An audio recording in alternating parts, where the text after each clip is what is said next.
I used to believe my life was meant to be quiet, predictable, safe at 27. I had learned to disappear inside routines, wake up before the sun, tie my hair back in a simple bun, button up the same pale blouse, pour coffee into a chipped mug, and take the 7:45 a.m. subway to an office that barely remembered my name. I was the kind of secretary you'd walk past without seeing. My world was beige and muted, like a painting left in the attic unnoticed, collecting dust. I told myself I was fine with that. That obscurity was better than chaos. That stability, no matter how dull, was worth clinging to. I believed it until the phone rang. It was a Tuesday afternoon. The kind where the air hangs heavy and no one makes eye contact. I was alone in the records room, organizing ancient files no one cared about. When the phone on the wall buzzed, I answered out of reflex, not expecting anything more than another transfer call from accounting. But what I heard made my hand freeze around the receiver. Elena Carter, a man's voice, deep, slow, deliberate, velvet and danger rolled into syllables. Yes, I replied, unsure. This is Damian Wolf. The name alone made my spine straighten. Damian Wolf, billionaire, phantom CEO, owner of a tech empire no one understood, with rumors swirling like smoke around his fortune: private islands, underground labs, aircraft deals, off-grid properties. He was legend, myth, a ghost at the center of the corporate world, and he was on the phone, asking for me. I'd like to discuss an opportunity, he said. An opportunity, I echoed. Heart pounding. You come recommended, quiet, precise, invisible. I admire that. Invisible. I felt the word hit harder than I expected. I want to hire you, he continued, as my personal assistant, but the position isn't ordinary. The silence pressed in as I waited for the catch. You will be compensated well. More than 10 times your current salary, he said, like it was pocket change, but in return, I expect complete obedience, no questions, no hesitation, not just in the office, everywhere. My throat dried. You want me to follow orders? I said, yes, without resistance, without fear. You'll be under my protection, but also under my rule. I should have hung up. I should have reported it. But I didn't, because in his voice was something that gripped me. Power, not just wealth, not just influence, but something older, heavier, darker. And something else, something I couldn't name then, a kind of promise. When do I start? I heard myself say, the next morning. I stood at the foot of a building that looked more like a monument than a workplace, a mirror glass skyscraper that kissed the clouds, reflecting the city like it owned it. The name Wolf International shimmered on the black marble entrance, like it belonged to another universe. It was the kind of place people looked at from the sidewalk and whispered about. Now I was walking into it. A silent elevator carried me to the top floor, gliding without a sound. My reflection stared back at me in the brushed metal walls. Tight bun, gray suit, polished shoes, but underneath the careful disguise, something in me quaked. I didn't know what I was stepping into. I only knew I had already crossed a line the moment I said yes. When the doors opened, the silence hit first. Not the kind that came from emptiness, but the kind that came from control. Every inch of the office was designed to intimidate. Polished floors, sharp angles, artwork that probably cost more than my apartment building. And at the center of it all he stood, Damian Wolf, tall, sculpted, with a presence that seemed to bend the room around him. His dark hair was pushed back with surgical precision, his suit charcoal black with not a single crease, and his green eyes locked onto me like they had waited a long time for this moment. He didn't smile, he didn't greet, he studied me. Elena, he said, his voice softer than on the phone but no less commanding. You're punctual. I like that. I nodded. Unsure if I was allowed to speak, he turned and walked toward a glass-walled conference room, and I followed. His pace was steady, unhurried, like a man who never needed to run because the world would always wait for him. This will be your station, he said, gesturing toward a desk that faced his office, not tucked away in a corner but exposed, visible. You'll handle my schedule, communications, and anything else I ask. If I give a command, it is not a request. If I give a rule, it is not a suggestion. He turned to face me. If you agree to this, you are mine until I say otherwise. The words should have chilled me. Instead, they sparked something reckless. I agree, I said. His eyes narrowed slightly, just enough to show a flicker of satisfaction. He stepped closer, invading my space not aggressively, but deliberately. Good. Then here is your first order. He leaned in, close enough that I could feel the heat of his body. His cologne was subtle leather. Spice, power. Tomorrow, he said, you will wear red, not muted, not modest. I want the color of risk, the color of blood. He straightened, and bring my coffee black, no sugar, at exactly 8:01 a.m. Not before, not after. Then, as if the conversation was over, he turned and walked into his private office. The door sliding shut behind him, I stood there, heart pounding, breath uneven. He had spoken to me for less than 5 minutes, and yet I felt like he'd already rewritten something inside me, the rules I lived by, the limits I clung to. Red, coffee, obedience. It began. The next morning, I wore red. Not the faded burgundy sweater I once kept buried at the back of my closet. This was different. I bought the dress on the way home the night before, deep crimson, sleek, with a neckline that dared anyone to look away. When I slipped it on, I didn't feel like Elena Carter, the invisible secretary. I felt like a risk. Like I was stepping into a world that could burn me, and I wasn't entirely sure I minded. At exactly 8:01 a.m., I walked into Damien's office with his coffee, black, no sugar. He didn't look up from his screen, just took the cup with the ease of a man who expected the universe to obey. Good, he said quietly, then glanced up. His eyes flicked over me, slowly, from shoulder to hem. A breath passed between us, heavy, wordless. You followed the order, he said. Yes, he tilted his head. Do you know what that color does to people? I didn't answer. It makes them watch, makes them want, it's dangerous. And then he stood. Cancel my evening meetings, he said. You're coming to dinner. I blinked. Sir, his voice didn't rise. It didn't need to. I said cancel them, and be ready. By 7, a car will pick you up. We're something unforgettable. Then he disappeared into his office again. Like he hadn't just shattered the rules of every working relationship I'd ever known. That evening, I stood in front of my mirror, trying to catch my breath. I chose a dress I wouldn't have dared look at a month ago, sleek, black, cut like sin. My hands shook as I painted my lips with something bold. I was dressing not for safety, not for approval, but for danger, for him. At exactly 7, a car slid to the curb outside my apartment, black, shining, silent. The driver didn't speak, just nodded and opened the door like I was already someone else. Damien's estate was outside the city, nestled behind iron gates and tall hedges that whispered secrets to the wind. The house wasn't a house, it was an empire made of glass and stone, glowing from within like it had its own heartbeat. As we pulled into the circular driveway, the front doors opened. He was there, waiting. That Damien Wolf, in a tailored black suit, no tie, just an open collar, and that same unnerving calm. In one hand, he held a glass of something amber. In the other, nothing but his eyes. When they saw me, felt like they held everything. You wore the color of silence, he said. I wore what I wanted, I replied. That made something in him flicker, a tiny smirk, approval, maybe more. He held out his hand. I took it. Come, he said, dinner awaits. The dining room was a cathedral of wealth, walls paneled in dark oak, a chandelier that dripped crystals like frozen stars. A single table stretched across the room, set for 2, with silver that gleamed under the low amber light. Outside, through the floor-to-ceiling windows, the estate grounds lay still and silent under the dusk, as if holding their breath. Damien pulled out my chair, his movements precise, controlled. When he sat across from me, he didn't speak for a moment. He simply watched. You're nervous, he finally said, pouring deep red wine into my glass. I can see it in your fingers. I wrapped my hands around the stem of the glass. I'm fine.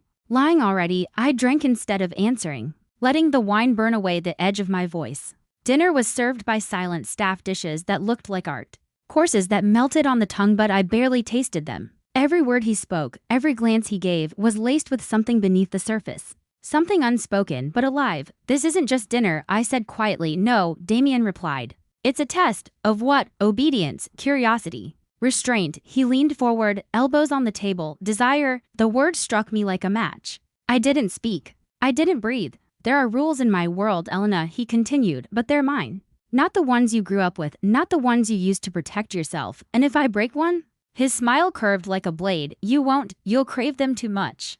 The wine, the heat, the tension. It was a storm circling tighter and tighter. I felt the walls close in, not like a trap, but like a challenge. Something about the way he looked at me, like he saw every crack, every hidden wound, and wasn't afraid of any of them, like he already knew what I'd never admitted aloud. You think you own me?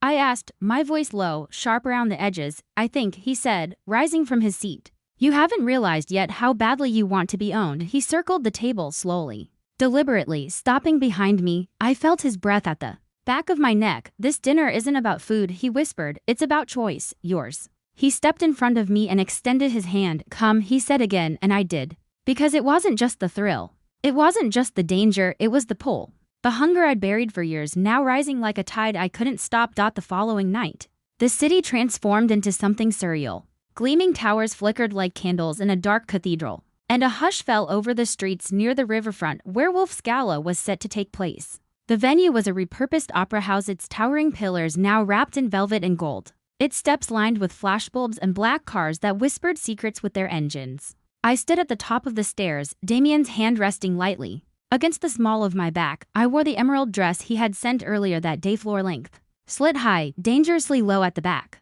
It shimmered under the lights like it had been spun from envy and ambition. The necklace he placed in my palm that morning hung heavy at my throat, cold diamonds against my heated skin. Every eye in the room seemed to catch on me and linger. And that was the point. "Remember," Damien said beside me, his breath brushing my ear, "this room isn't full of people. It's full of predators." I glanced at the sea of tailored suits, floor-length gowns, jewels that glittered like currency, titans of business, heirs of empires, billionaires who moved markets with a sentence. And I was walking among them, not as an outsider but as his. He led me through the crowd like a lion through the savannah, unhurried, unafraid. Heads turned, women whispered, men nodded with masked curiosity. "That man," he murmured under his breath, eyes on a silver-haired gentleman sipping champagne, "owns the satellite networks that track half the globe. His smile is worth a war." "And her?" I asked, nodding toward a woman in a crimson gown with rubies at her neck. "She has a private army and an island no map will show you. You'd like her." He turned to me, studying me like a sculptor reviewing the shape of something he'd made with his own hands. "You're holding your own, better than expected." "I'm not here to be expected," I said. He smirked. "No, you're here to be seen." And then he pulled me into a slow dance. The music was low, haunting, strings humming through the air like secrets in the dark. His hand held my waist with just enough pressure to remind me who had summoned me here. His breath lingered near my skin. I could smell him, dark, expensive, dangerous. "You're stealing the show," he said. "I thought that was the idea." "It is," he replied, voice dipping lower, "but you should know. Attention like this comes at a cost." I looked up at him. "And what's the cost?" His grip tightened just a touch. The world spun, the music blurred, and I was no longer sure if I was dancing or if I was falling, not into danger, but into something far more perilous: desire, trust, power. The gala burned on around us. Champagne overflowed, laughter echoed, cameras clicked, but I only felt his hand on my back, the way his eyes held mine like gravity. I had entered his world through an invitation. Now it felt like I was being carved into it, one glance at a time. The gala ended in a haze of gold and sound, but the tension between us had sharpened into something almost unbearable. The moment we slipped into his private car, sleek, black, humming with restrained power, the silence said more than words ever could. Damien didn't speak on the drive back to his penthouse. He didn't need to. His hand rested on the center console, fingers inches from mine, never touching, just close enough to remind me that every spark between us was still waiting to be ignited. And I was burning when the elevator doors opened to his top-floor penthouse. The view of the city spread out like a living painting. Glass walls, steel accents, the quiet hum of a world built on control. He moved through the space without hesitation, loosening his tie, unbuttoning his cuffs. I followed, my heels clicking faintly across the marble. "You did well tonight," he said, pouring two glasses of something dark and smooth. "They'll remember you. And if I don't want to be remembered." He turned slowly, handing me the glass. Our fingers brushing. Too late for that. We stepped out onto the balcony. Wind tugged at my hair, cool against my flushed skin. The city pulsed below, alive and oblivious. "I want more from you, Elena," he said. The words were simple, but they landed like a command. And something inside me responded before I could stop it. "More." He stepped closer, every movement deliberate. His hand rose to brush a strand of hair behind my ear. His thumb lingered at my cheekbone. "I want you to stop pretending you don't feel it too." And then his mouth was on mine. The kiss wasn't gentle, it was fire and frustration. Hunger held back for too long. His hand gripped my waist, the other sliding to the nape of my neck. I melted into it, tasting the whiskey on his tongue, feeling the weight of his body press against mine. All reason slipped from my hands. He pulled me inside, guiding me through the penthouse like a storm made of silk and fire. The bedroom door opened behind us, revealing a world of satin and shadows. And he didn't hesitate. He turned me to face him, his hand slow, controlled, peeling the layers from me like secrets. "Tell me you want this," he whispered, lips hovering over mine. "I do," I breathed, not recognizing my own voice. But just when I thought he'd consume me whole, just when the ache had pushed past restraint, he stopped. His forehead rested against mine, both of us breathless, trembling. "Not yet," he said, voice wicked and soft. "I want you to beg for it first." And then he pulled away. He left me there aching, confused, furious, in a bed of silk and promise, with the city lights pouring through the glass like silent witnesses. I lay there long after he disappeared into the next room, unsure if I was a pawn in his game or if I was becoming something far more dangerous. Morning came like a whisper over bruised skies. I hadn't slept, my thoughts had circled all night, haunted by the words he left me with, beg for it. It wasn't just the teasing, the control, or the kiss he'd stolen and withheld. It was the feeling that I had stepped into a fire. I didn't know how to escape, and somewhere in that burn, I didn't want to, I woke tangled in silk. The necklace he'd gifted me the night before still wrapped around my neck. Diamonds and emeralds that gleamed like a collar of promises and chains. There was a note waiting on my pillow, written in his unmistakable hand, wear this tonight. I want you sharp, we're going somewhere that doesn't forgive weakness, no.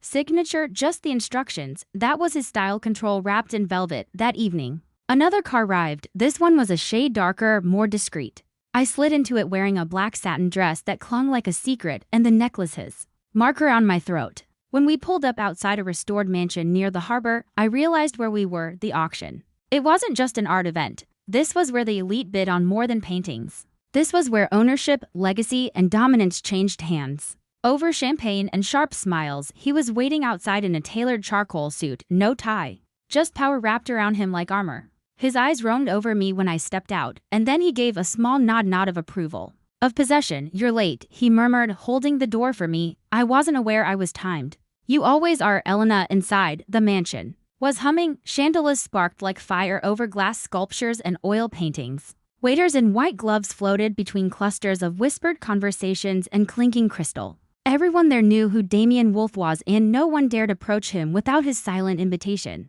He led me to our private seats in the front row where the true predators watched. His hand brushed my thigh as we sat, casual yet electric. You see that sculpture? He whispered near my ear, pointing to a twisted metal piece on display. 10 million starting bid, sold once before to a prince. That's what wealth looks like when it has nothing left to prove. And the car? I nodded toward the sleek, polished piece of machinery glinting at the edge of the ballroom. Curves like a whisper. Chrome like a blade, pocket change, he said. 10 million as well, but I'm not bidding tonight. Why not? He turned to me fully now. The room faded as his gaze fixed on me. Because I already have what I want. His words landed between us like a contract signed in heat. I wanted to speak, but couldn't, not with his hand resting just above my knee, not with the memory of last night still burning in my skin. As the bidding began, his hand remained anchored, firm, claiming. His other hand raised only once that night for a piece of art shaped like a broken compass. When I asked him why, he leaned in again, because some things aren't meant to point north. They're meant to be followed into the dark. By the time the night ended, I was unraveling inside. The velvet around my breath, the way he looked at me. The slow smirk that told me everything he wanted, and the maddening control that told me I still hadn't earned it.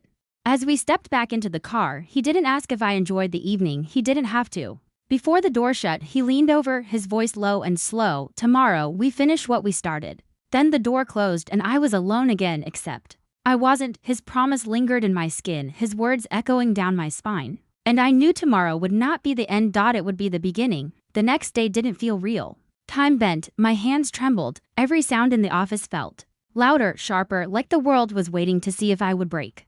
But I didn't. I sat at my desk, typed the reports, took the calls, all while Damien's voice looped in my mind. Tomorrow, we finish what we started. At 6 p.m. sharp, I found another envelope slipped under my apartment door. His handwriting, another note, this time only for words, wear the necklace, alone. I stared at the message for a full minute before folding it carefully and placing it in my drawer. Like it was a contract I hadn't signed but had already agreed to with every yes that came before. I chose a deep crimson dress, off-shoulder tight, bold enough to match the ache he left in me. It made me feel dangerous, like a weapon he had carefully sharpened, around my neck. I clasped the necklace he gave me, its cold weight pressing over my pulse like a reminder. This is not about romance. This is about surrender. When the car arrived, Damien wasn't inside. He was waiting for me at the gates of another estate, one I hadn't seen before. This house was different, secluded, ancient, less opulent, more powerful. The kind of place you only show someone when pretense is no longer needed. He opened the door before I could reach for it. You're late, he said again, by 60 seconds, a minute too long. I followed him inside, my heels echoing across floors made of stone and shadow. The estate was lined with old-world paintings, quiet tapestries, and candles that flickered in sconces along the walls. No staff, no guests. Just us. He led me to a grand room lit with firelight, bookshelves rising to the ceiling, a decanter of wine waiting, and a single glass already half filled. This is not a dinner, he said. I know. He turned, his eyes darker than I had ever seen them. Then you know why you're here, I nodded. Breath shallow, you said, we would finish it, his jaw clenched. Like control was barely holding in place. I've waited long enough. He murmured, and so have you. He stepped closer, his hand reaching out. Fingertips grazing the side of my neck slowly, reverently tracing the edge of the necklace. I gave you this, he said, not as a gift, but as a warning. It means you belong to me now, and what if I never agreed? I whispered, daring him. You did. The moment you followed my first order, then his lips found mine. No hesitation, no teasing. Just heat. This kiss was not like before, it was ownership, longing, a storm, my hands tangled in his jacket, his fingers digging into the curve of my spine. We moved together like the space between us had always been waiting to collapse. He lifted me effortlessly like I weighed nothing, like he had carried this hunger in him longer than I could imagine. We crashed into the room, shedding layers. Like illusions, the necklace stayed, always. He paused only once, breath heavy against my skin. I'm not asking this time. Good, I said, because I wasn't begging. I was ready, and he knew it. The morning light bled softly through the tall windows, painting gold across the white sheets. I woke slowly, the warmth of the night still lingering in my skin, my muscles aching in ways that felt like both surrender and reclamation. The room was quiet. Too quiet, and his side of the bed was empty. Panic bloomed for a breath. Had I been discarded? Was I just another game, another victory for a man who collected power like others collected art? But then I heard the sound of a coffee cup clinking gently on the nightstand. Damien stood at the edge of the room, dressed down in dark pants and a crisp white shirt, sleeves rolled and collar open. His hair was still damp from a shower. In his hand to mugs, he walked toward me like nothing had shifted, like the earth hadn't cracked open between us last night. Good morning, he said. I pulled the sheet up instinctively, my voice still tangled with sleep. You left to get coffee. He handed me a cup, the Centrich. Bitter wrapped around me like something familiar in a world that was no longer mine. I took it. Our fingers brushing, the touch still sparked. We sat in silence for a while. He sipped his coffee like it wasn't loaded with every unspoken thing between us. Then he said it. Now you decide. I turned toward him. Decide what? You've seen what this is, he said. This life, me, the cost, the fire. He leaned forward, resting his elbows on his knees.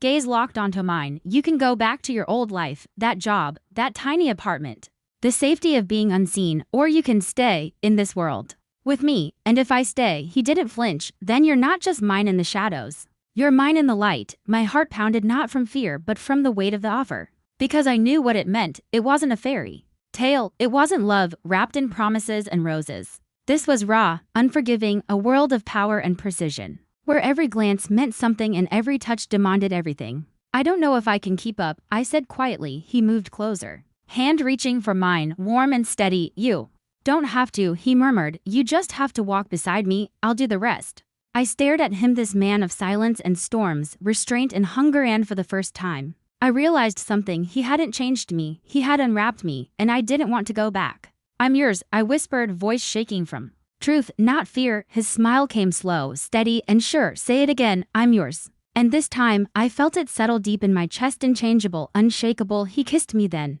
Not with fire, with certainty. Then he stood, offered me his hand, and said, get dressed. We're late. For what? For the rest of your life. I didn't know what I expected when I followed him through the winding hallways of that estate. Another gallery, another power move, another test. What I didn't expect was the garage. It was silent and cathedral-like, lined with cars that belonged more in museums than on roads, machines sculpted from chrome and fury, engines with bloodlines and history. Damien stopped in front of the sleekest of them, all a silver convertible, low-slung, curved like it had been designed by a dream. He turned to me with something unusual in his eyes, an edge of mischief beneath the control drive. He said. I blinked. What? He tossed me the keys. Take us wherever you want. No route, no limits. But he stepped closer, brushing the edge of the necklace that still hung round my throat. You said you were mine. I believe you.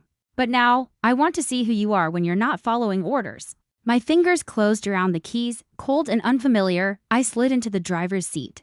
The leather hugged me, the engine purred as it started, low and seductive. Damien dropped into the passenger seat, his hand casually resting on my thigh, calm, as though giving me control didn't unbalance him at all. As we pulled onto the open road, the city uncoiled behind us, towers shrank, the air shifted, my heart raced not from fear but from a feeling I hadn't tasted in years. Freedom. The world opened ahead of us, wide, unwritten, possible. You've changed, I said over the wind. Since the first day. No, he replied. You just see me differently now. I glanced at him. His profile calm against the rushing horizon. Why me? Because you didn't ask for this life. He said, you earned it, quietly. Without knowing, you weren't chasing power but it noticed you anyway. We drove for hours. Past the city, past the limits, until the sun began to sink and the sky turned to fire. He told me stories. Of deals that shaped governments, of betrayals that cost billions. Of building an empire not from wealth but from silence, precision, timing. He wasn't just rich. He was ruthless, methodical, patient, and yet here he was letting me drive. When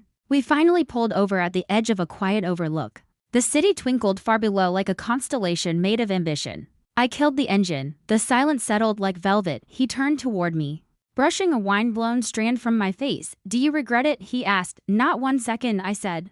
But I'm scared. He nodded. Good. Fear keeps you sharp. But it doesn't get to rule you. He reached for my hand. From now on, Elena, you don't just belong to me, you belong to this world, the real one. The one behind the doors others never open. I leaned into him, forehead against his.